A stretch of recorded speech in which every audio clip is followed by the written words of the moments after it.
কোটা সংস্কার আন্দোলনে নিহতদের হত্যার বিচারে জাতিসংঘের অধীনে তদন্তের দাবি জানিয়েছে নিপীড়ন বিরোধী শিক্ষক সমাবেশ।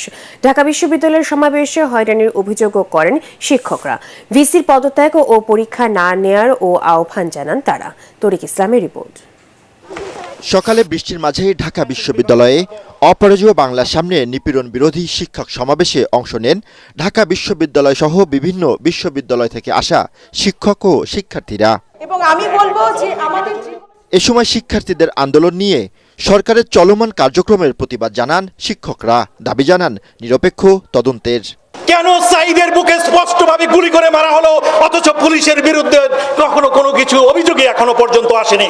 এই আন্দোলন এবং যে হত্যাকাণ্ডগুলো ঘটেছে সেই হত্যাকাণ্ডগুলো আমাদের সবাইকে বোধহয় আমাদের যে বোধ শক্তি ফিরিয়ে আনতে সাহায্য করছে। যদি খুনের বিচার না করতে পারেন, যদি খুনের বিচার না করতে চান, যদি আমাদের শিক্ষার্থীদের নিরাপত্তা না দিতে পারেন, তাহলে অবশ্যই পদত্যাগ করুন।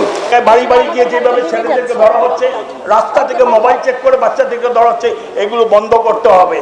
এগুলো বন্ধ না করে কোনো পরীক্ষা অনুষ্ঠিত হতে পারে না। যা যা অন্যায় আমাদের উপর হচ্ছে, আমরা আজকে ঠিকভাবে রাস্তায় বেরোতে পারছি না, আমাদের মোবাইল দেখবে কিনা সেই ভয়ে আতঙ্কিত হয়ে আছি। যারা আমাদের এই সাম্যের পক্ষে, আমাদের শিক্ষকদের গায়ে আর একটা আঁচড় পড়লে এর জবাব আমরা ছাত্র সমাজ দেব। শিক্ষক শিক্ষার্থীদের সমাবেশটি ঢাকা বিশ্ববিদ্যালয়ের বিভিন্ন সড়ক প্রদক্ষিণ করে। দাবি না মানলে আগামীতে আরও বড় কর্মসূচি দেওয়ার কথাও জানানো হয় সমাবেশ থেকে। তরিক ইসলাম, এটিএন বাংলা, ঢাকা।